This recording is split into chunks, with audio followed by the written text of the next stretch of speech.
نہیں کہ خدا رسول کی بات بھی، لوگوں کی بات بھی خدا رسول کی طرح ماننی ہے، پیر کی بات بھی خدا رسول کی طرح ماننی ہے، گھر میں بے پردیاں، عورتوں کی بے پردیاں، آ جاؤ بیٹیوں بیٹھو میرے پاس دباؤ، یہ خدا رسول نے کیا ہے ایسے؟ یہ سوچ کے چلنا ہے، ہاتھ کو نہیں چھونا ہے پیروں فقیروں کی، یہ کام نہیں کرنے ہیں جو آقا نے نہیں کی ہے۔ آقا کی بیویاں ہماری مائیں تھیں، خدا نے کہا امہاتہم، تمہاری مائیں ہیں، پھر کہا پردے سے بات کرو۔ تو یہ چیزیں بہت لمبا مسئلہ ہو جائے گا، بہرحال شرک کا مسئلہ تھوڑا سا کر دوں، میں ادھر ادھر نکل گیا ہوں، شاید اللہ کو ہی منظور تھا۔ یہ شرک اتنی بڑی مصیبت ہے، اس سے بڑی مصیبت نہیں ہے۔ خدا نے کہا جو شرک کرتا ہے آسمان سے گرا ہے۔ ان الشرک لظلم عظیم، ایک بہت بڑا اگر ظلم ہے یہ شرک ظلم ہے۔ ان اللہ لا یغفر ان یشرک بہ، خدا کبھی نہیں بخشے گا شرک کو، اور اس کے سوا جو ہو بخش دے گا، آیت قرآن۔ اور اس پر آقا جی نے کہا شرک و اخفا من دبیب النملہ، شرک اتنا باریک ہے کہ کالی رات میں کالے پتھر پر کالی چیونٹی چلے اس سے بھی باریک ہے، بتاؤ۔ اور جو چیز شرک نہیں ہے اس کو شرک نظر آتا ہے تو دوسرے پہ فتویٰ نہ کہ اگر معتبر آدمی ہے، اس میں معتبر علماء ہے، معتبر اولیاء ہیں، تو اس کو شرک نہ کہے، وہ شرک ہے یا نہیں مجھے سمجھ میں نہیں آتا، میں نے یہ درود نہیں پڑھنا، میں نے نماز والا پڑھنا۔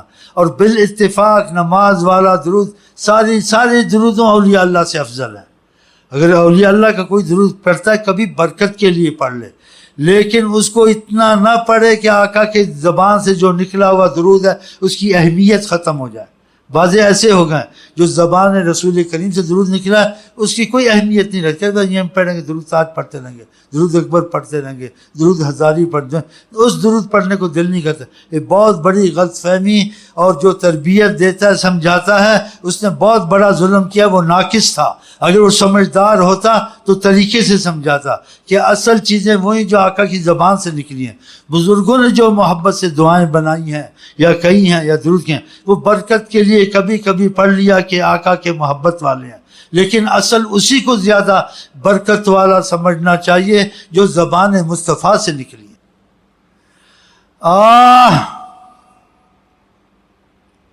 اب مجھے ایک درشی بڑا کبھی کبھی پڑھتا ہوں، میرا دل پھٹتا ہے اس سے۔ اس بزرگ نے تعریف کی ہے حضرت محمد مصطفیٰ کی، افضل نہیں اس درود کو سمجھتا، افضل نماز والا سمجھتا، سب سے افضل یہ۔ اور چلنے پھرنے والوں جو کاروبار ہیں کالج میں نہیں پڑھا جاتا تو ان کو صلی اللہ علیہ وسلم بتا دیتا ہوں۔ مجھے پتہ آلہ و صحابی ہے، لیکن یہ نہیں بتاتا ہوں وہ پڑھ نہیں سکتے، کیونکہ اخبار پڑھے، اسکول میں پڑھے، لمبا درود اگر پڑھے تو پھر اس کا دھیان ادھر ہے، پھر اس کا مضمون نہیں یاد ہوگا، چھوٹا درود چلتا رہے گا۔ تو ہم اپنے مشائخ سے سوال نہیں کرتے تھے، کیسے نہیں پوچھتے تھے، آپ نے صلی اللہ علیہ وسلم بتایا تو آقا جی نے کہا، اگر پوچھتے تھے وہ چپ ہو جاتے تھے، پھر ہم سمجھ جاتے تھے آقا جی نے اجازت دی ہے تو صلی اللہ علیہ وسلم میں برکت ہے۔ اس لیے ہمارا صلی اللہ علیہ وسلم جو سلسلے میں ہے ہمارے مشائخ کے طور سے اس میں آلہ و صحابی سب آ گیا ہے کہ آقا کی زبان سے نکلا ہوا لگتا ہے، دعوے سے نہیں کہتا ہوں۔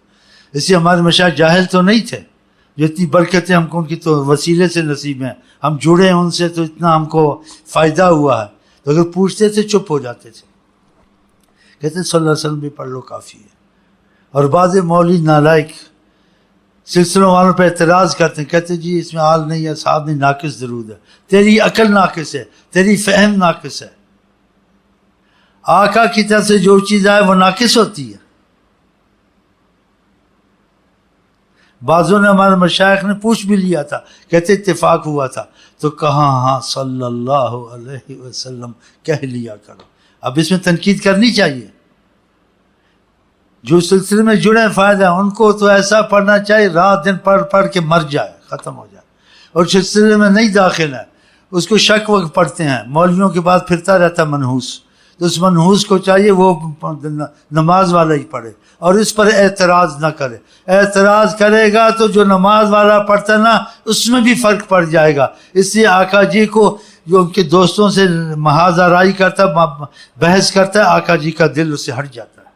ہاں، آقا جی اپنے محبت والوں کا بڑا خیال رکھتے ہیں، ہاں ان کو کہ بھائی مجھے میں اعتراض نہیں کرتا، تم لوگ پڑھو، مطمئن نہیں ہوں اس لیے اس میں یہ ہے، ٹھیک ہے تو پڑھو، ٹھیک رہے گا.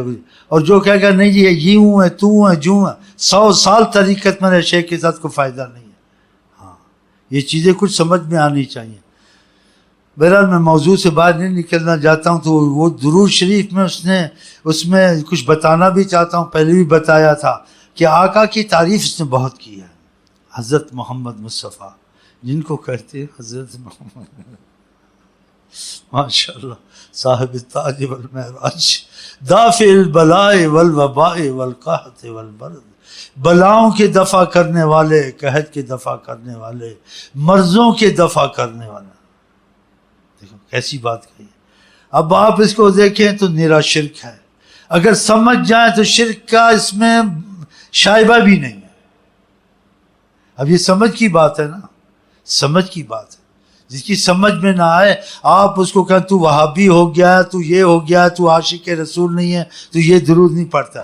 بھئی عاشق رسول تو وہ ہے، اس کو سمجھ نہیں آتی کہ ایک ملا جی کہتے ہیں شرک ہے، دوسرا ملا جی کہتے ہیں نہیں شرک ہے.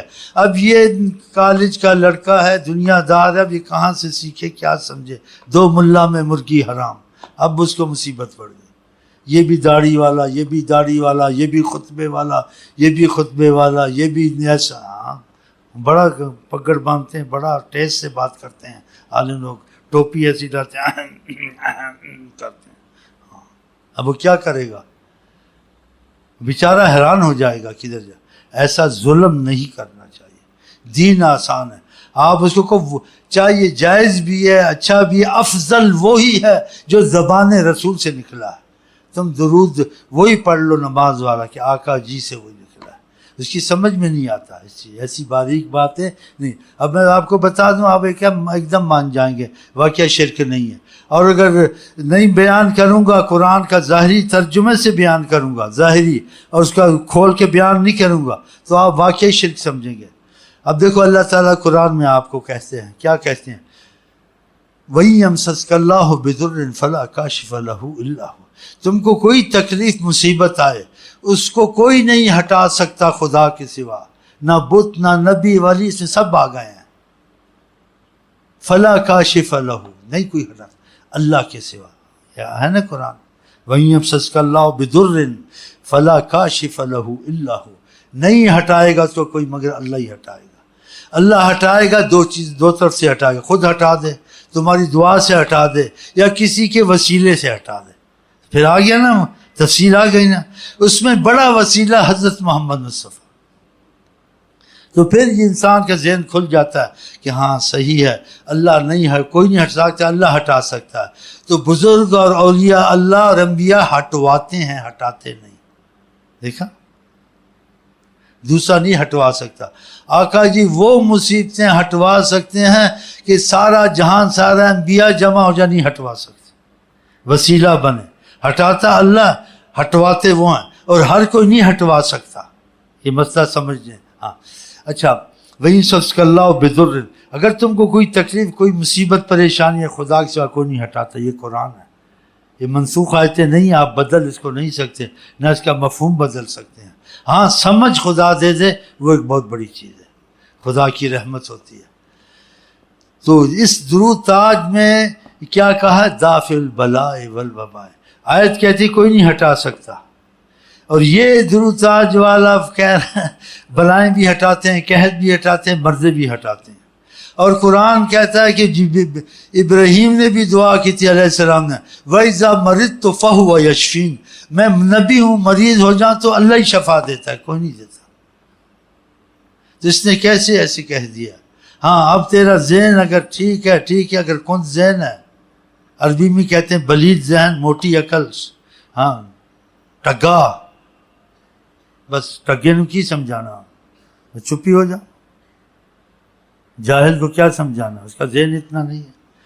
وہی اس کا مفہوم پتہ کیا ہے؟ دافع البلاء والوباء. جب آپ دعائیں فرماتے تھے بلائیں جاتی تھی، جب آپ دعائیں فرماتے تھے مریضوں کو. یہ ہوا ہے نہیں ہوا؟ اب مان جا کیا واقعہ ہوا ہے. حدیثوں میں کتنے مریض ہیں، آقا نے ہاتھ اٹھایا بلائیں دفع. قحط کے دفع کرنے والے صحابی آئے، بارش نہیں ہوتی، ہم تباہ ہو گئے، ہمارے گھر تباہ ہو گئے، ہمارے مویشی تباہ ہو گئے، ہماری حالتیں بہت ایسی ہو گئی ہیں. آقا جی نے ہاتھ اٹھائے، قحط سالی چلی گئی. قحط وہ دیکھ لو، بارشیں ہوئیں، جو کہ یہ تو ہوا ہے. آقا نے جب ہاتھ اٹھایا، پہلے نہیں ہوا، وہ کرتے رہے دعائیں نہیں. جب آقا نے ہاتھ اٹھایا نہیں، بارشیں شروع نہیں ہوئی. پھر کہا کہ ہاں اس کا مطلب یہ ہوا دافع البلائے والوبائے والقحط والمرض، کہ جب آپ دعا فرماتے ہیں، سفارش کرتے ہیں، اللہ سے امت کے لیے رحمت مانگتے ہیں، تو ہر بلا ہر مصیبت دفع ہوتی ہے. اس لیے آدمی جب کسی کے پاس جاتا ہے تو اس کو پتہ ہوتا ہے کہ خدا ہٹائے گا، لیکن وہ کہتا ہے یہ افسر یار ہم مصیبت میں، یار ہمارے گھر میں تنگی ہے، یار ہماری نوکری لگوا دو، یار ہمارا فلانا. تو اللہ لگوائے گا، وہ اس کو پتہ اللہ لگوائے گا، لیکن وسیلہ بنانا پڑے گا.